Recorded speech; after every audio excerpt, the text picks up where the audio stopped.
High court جو میرے پیچھے یہ بلڈنگ آپ کو نظر آ رہی ہے، یہ اس خیبر پختونخوا کے صوبے کے تمام شہریوں کے بنیادی حقوق کے تحفظ کی ضامن ہے، اور ہم یہ دیکھ رہے ہیں کہ وہاں اسلام آباد میں جو اسلام آباد کے شہریوں کے بنیادی حقوق کے تحفظ کی ضامن لوگ ہیں، جج صاحبان ہیں، وہ اپنے بنیادی حقوق کے تحفظ کا رونا رو رہے ہیں۔ پاکستان تحریک انصاف اور پاکستان کے تمام عوام عدلیہ کی پشت پہ ہیں۔ ہم اتنا چاہتے ہیں کہ عدلیہ میں دخل کاری نہ ہو، کسی قسم کی، کسی پارٹی کے حق میں نہ ہو، کسی پارٹی کے خلاف میں نہ ہو، انصاف ہو اور عدلیہ انصاف کرنے میں مکمل آزاد ہو۔ یہ ہمارے خان کا خواب بھی ہے، یہ چیرش ڈیزائر بھی ہے۔ پاکستان تحریک انصاف کی جو حقیقی آزادی کا جو نعرہ ہے، یہ اس کی تعبیر بھی ہے۔ تو لہٰذا عید کے فوراً بعد اگر خان صاحب ابھی رہا نہیں ہوتے ہیں عید سے قبل، تو عید کے فوراً بعد پاکستان تحریک انصاف ملک بھر میں احتجاجی تحریک چلانے جا رہی ہے۔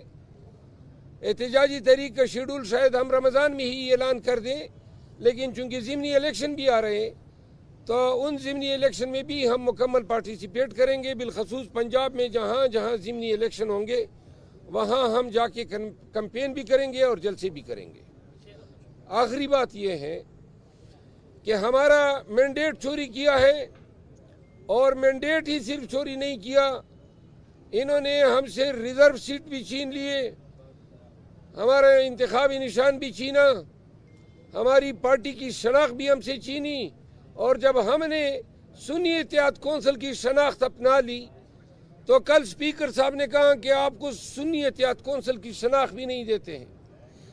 تو لہٰذا پاکستانیوں، یہ روپ آپ دیکھ لیں پی ایم ایل این کا، یہ ان کی پارلیمانی سیاست ہے، یہ ان کی جمہوریت کے دعوے ہیں، یعنی کہ اپوزیشن سے ان کو یہ بھی گوارا نہیں ہے کہ ہمارا کوئی ایک پارٹی کا پلیٹ فارم ہو، اور اس لیے حکومت کے ان رویوں کے خلاف اور حکومت کے جاری جبر تسلسل کے خلاف انشاءاللہ پاکستان تحریک انصاف عید کے فوراً بعد مزاحمت بھی کرے گی اور احتجاج بھی کرے گی۔ مروہ صاحب، کیا کہیں گے 6 ججز نے ہائی کورٹ کے لیٹر لکھے سپریم کورٹ کو، تو آپ کیسے دیکھتے ہیں؟ کیا یہ جو شوکت صدیقی کا فیصلہ آیا ہے اس کے بعد یہ ججز بولے ہیں کھل کے یا نہیں یہ لیٹر پہلے لکھا گیا تھا؟ کیونکہ شوکت عزیز صدیقی نے تو 2019-20 میں بتا دیا تھا کہ یہ مداخلت ہو رہی ہے، 2019 میں بتایا تھا، اور جب وہ صدیقی صاحب یہ بتا رہے تھے تو اس وقت یہ جج صاحبان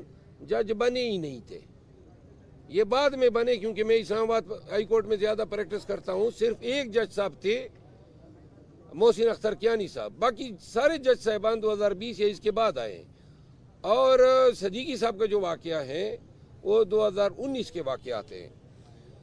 یہ جو صدیقی صاحب کا فیصلہ آیا ہے، اس فیصلے کی توقع کسی کو ایسی نہیں تھی، اور اس فیصلے کے بڑے دور رس اثرات ہوں گے، کیونکہ صدیقی صاحب نے کل کے ڈنکے کی چوٹ پہ راولپنڈی بار سے خطاب کرتے ہوئے انٹیلیجنس ایجنسی اس وقت کے ڈی جی سی جنرل فیض کو مورد الزام قرار دیا تھا بینچ اس کی کانسٹیٹیوشن کے حوالے سے۔ اگر اس وقت عدلیہ اپنے جج کے ساتھ کھڑی ہو جاتی تو آج یہ نوبت نہ آتی کہ وہ تسلسل جاری رہتا۔ تو جسٹس صدیقی صاحب کو تو سپریم کورٹ نے ونڈیکیٹ کر دیا، لیکن اس الزام کی تحقیق سپریم کورٹ نے اس وقت بھی نہیں کی جب جسٹس صدیقی صاحب کا فیصلہ دے رہے تھے۔ نہ یہ قرار دیا کہ الزام صحیح تھا، نہ یہ قرار دیا کہ الزام غلط تھا، اس طرح جان چھڑا لی کہ جی اس کی پنشن کے واجبات ادا کیے جائے۔ یہ انتہائی اہم الزامات تھے صدیقی صاحب کے، اور چونکہ اب ان الزامات پہ جو فیصلہ آیا ہے اس کو دیکھ کے یہ جج صاحبان نے، ایک چیز میں آپ کو اور بتا دوں، ان 6 جج صاحبان کا یہ پہلا خط نہیں ہے، انہوں نے اس حوالے سے پہلے بھی خطوط لکھے ہیں۔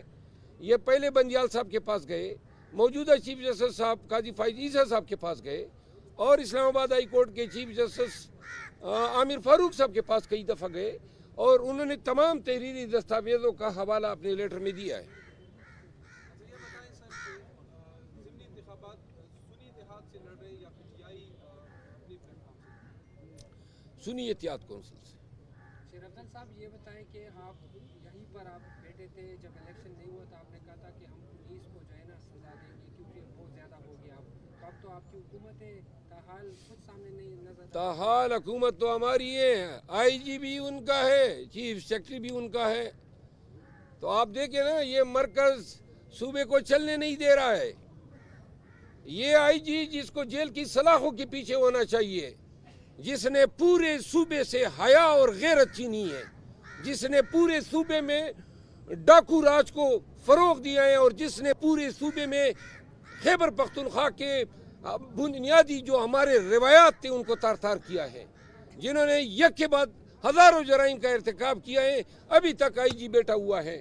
تو لہٰذا مرکز کی صوبے کے ساتھ تعاون کا پیمانہ یہ ہے، پورا قوم دیکھ لیں. سر آپ نے کہا پرائز پوسٹنگ کی جا رہی ہے پولیس میں، پرائز پوسٹنگ کون کر رہا ہے؟ یہی آئی نہیں جناب، آپ کو قانون کا علم ہونا چاہیے. خیبر پختونخوا میں عمران خان کی طفیل پولیس کو آزادی دی گئی تھی.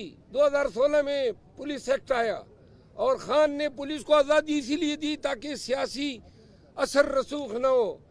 خیبر پختونخوا میں سپاہی سے لے کر ایڈیشنل آئی جی تک کا تبادلہ صرف آئی جی پولیس کرتا ہے. پروونشل گورنمنٹ کا اس میں کوئی کردار نہیں ہے.